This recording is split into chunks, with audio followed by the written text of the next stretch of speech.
नेपालीमा डरलाग्दो कथा र घटना भन्ने च्यानल त्रिकोण टेल्सलाई सब्स्क्राइब गर्नुहोस् र बेल आइकन थिच्नुहोस्।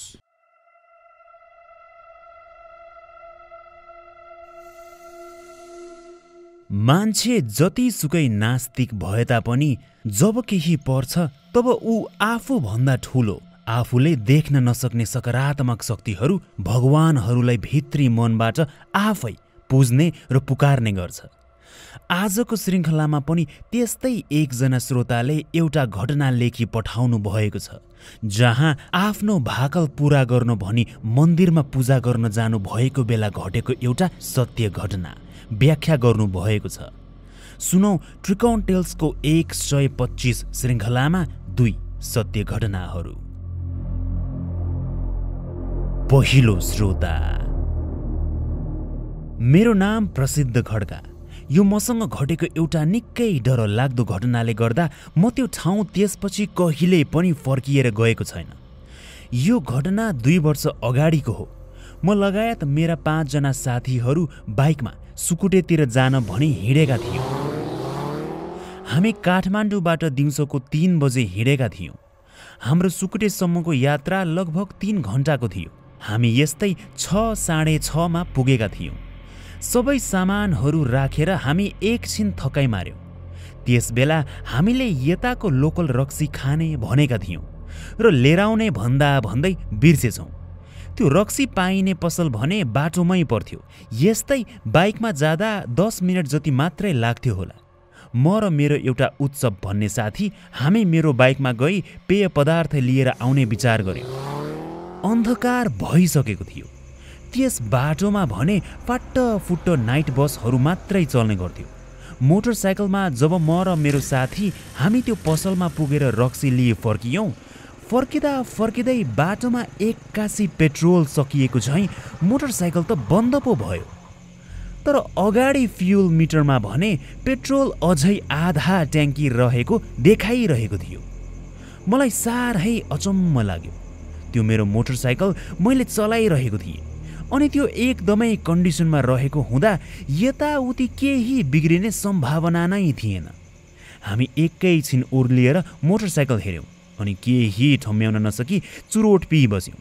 त्यतिन्जेल मेरो साथीले भने हाम्रो अन्य साथीहरूलाई मोटरसाइकल बिग्रिएर बीच बाटोमा फसेको कुरा फोनमा भनिसकेको थियो अनि लिन आओ भनी बोलायो। म र मेरो साथीको हातमा रहेको चुरोट पनि सकियो।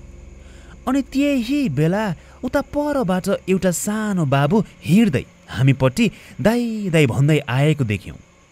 अचम्म लाग्यो। कस्तो फुच्चे होला त यसरी राति हिँड्ने भनेर मनमनै म सोच्न थालेँ।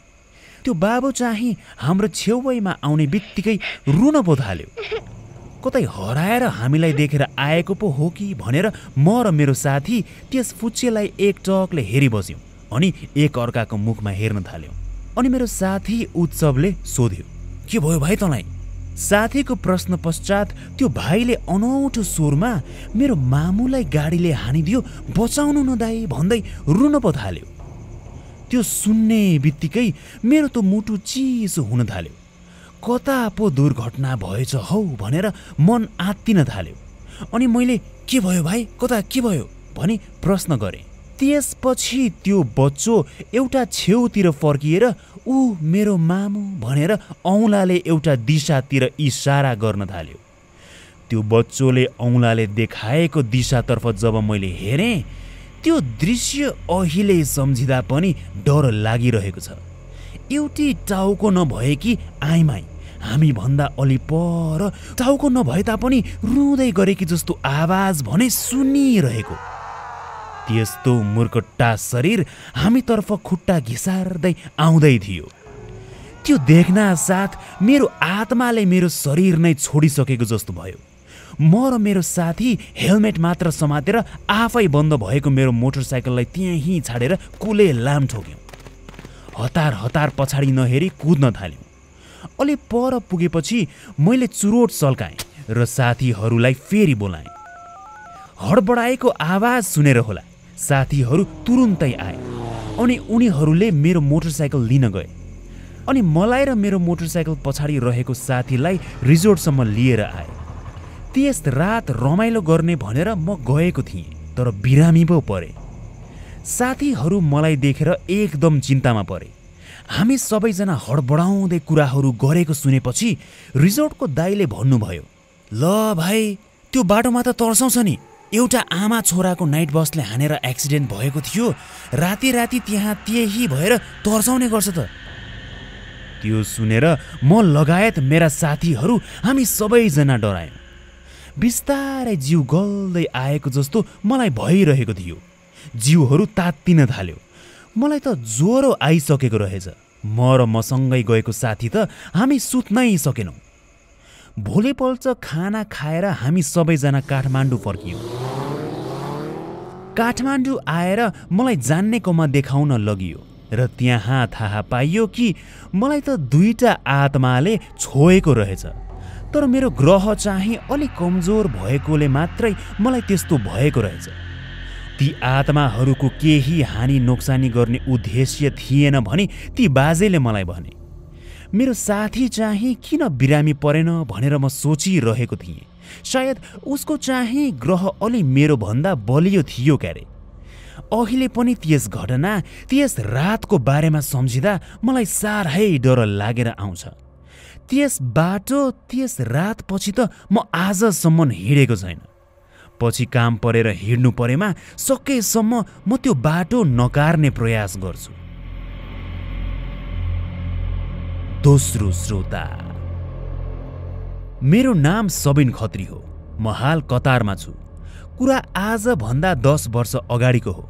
मेरो छिमेकको एकजना दाजुको घटना हो यो। कुनै समय यस्तो पनि थियो कोही अमेरिका जान पाएको कुरालाई निकै नै ठुलो कुरा मानिन्थ्यो। दाजुले पनि बारम्बार अमेरिका जाने प्रयास गरिरहनु भएको थियो। धेरै पटकको प्रयासपछि एक दिन भने दाजुलाई भिजा पनि लागिहाल्यो। दाजुले चाहिँ धेरै पहिलेदेखि नै भिजा यदि लागेमा सपरिवार लिएर दर्शन गर्न आउँछु अनि बोका पनि चढाउँछु भनेर पाथीभरा मन्दिरमा भाकल गर्नु भएको रहेछ। त्यसैले भिजा लागेपछि बल्ल लाग्यो भनी सपरिवारको साथ बुबा, आमा, श्रीमती, छोराछोरी सबैजना भई पाथीभरा मन्दिर दर्शन गर्न जानुभयो। उहाँहरूको आफ्नै गाडी थियो। निकै घण्टाको यात्रापछि मन्दिर पनि आइपुग्यो। गाडीबाट ओर्लिएर पनि हिँडेर जाँदा निकै उकालो बाटोहरू चढी सबैजना हिँड्नुभयो। बुढा र बच्चाहरू पनि भएकाले थकाइ मार्दै उठ्दै बस्दै यसरी उहाँहरू मन्दिरमा पुग्नुभयो। अनि पूजापाठ गरी मन्दिरमा बोकाको बलि चढाएर लौ अब पूजा भाकल पनि सफल भयो, राम्रो भयो भनी सबैजना फर्किनुभयो। तल आफूहरूले रोकेको गाडीसम्म हिँडेर आई गाडी चढी घर फर्किन लाग्दा भने बुबाले झल्यास केही कुरा सम्झिएको झैँ बोल्नुभयो। ओहो, हामीले त बलि दिन लिएर आएको खुकुरी त माथि मन्दिरमै बिर्सेछौ त। तिमीहरू बस्दै गर्नु, म फटाफट गएर लिएर आउँछु है। बुबाले त्यति भन्नु भएपछि दाजुले भन्नुभयो, कहाँ तपाईँ जाने कुरा गर्नुभएको बुबा? म गएर लिएर आइहाल्छु नि। जवान छोरो भएको के काम भयो र बुढा? अनि गाडीबाट बाहिर आई माथि माथि उकालोतिर हतारिँदै मन्दिरतर्फ लाग्नुभयो। अघि न झैँ फेरि त्यो कष्टकर उकालो उक्लिन अलि समय नै लाग्यो। अनि थकित हुने गरी हिँडेपछि भने मन्दिर पनि आइपुग्यो। तर यतिखेर भने मन्दिर सबै सुनसान भइसकेको रहेछ। अघिसम्म त मान्छेहरूको चाप निकै धेरै थियो, भिडम भिड नै जस्तो। त्यतिका धेरै मान्छेहरू थिए, अहिले एक्कासी कोही पनि छैन त। के हो यस्तो भन्दै दाजु छक्क परि यताउता हेर्नुभयो। मन्दिर बन्द गर्नु परेकोले अर्कै बाटो भई सबै गए होला नि त भनेर सोची मन्दिर बन्द भई आफ्नो हतियार पो लिन अप्ठ्यारो हुने हो कि भनेर आफूले खुकुरी छोडेको ठाउँतर्फ लम्किन थाल्नुभयो। जब दाजु आफूले राख्नु भएको खुकुरीको ठाउँतिर पुग्नुभयो, त्यहाँ पुगेर दाजुले यस्तो दृश्य देख्नुभयो कि जुन सुन्दा पनि निकै त्रसित हुने गरी डर लाग्छ।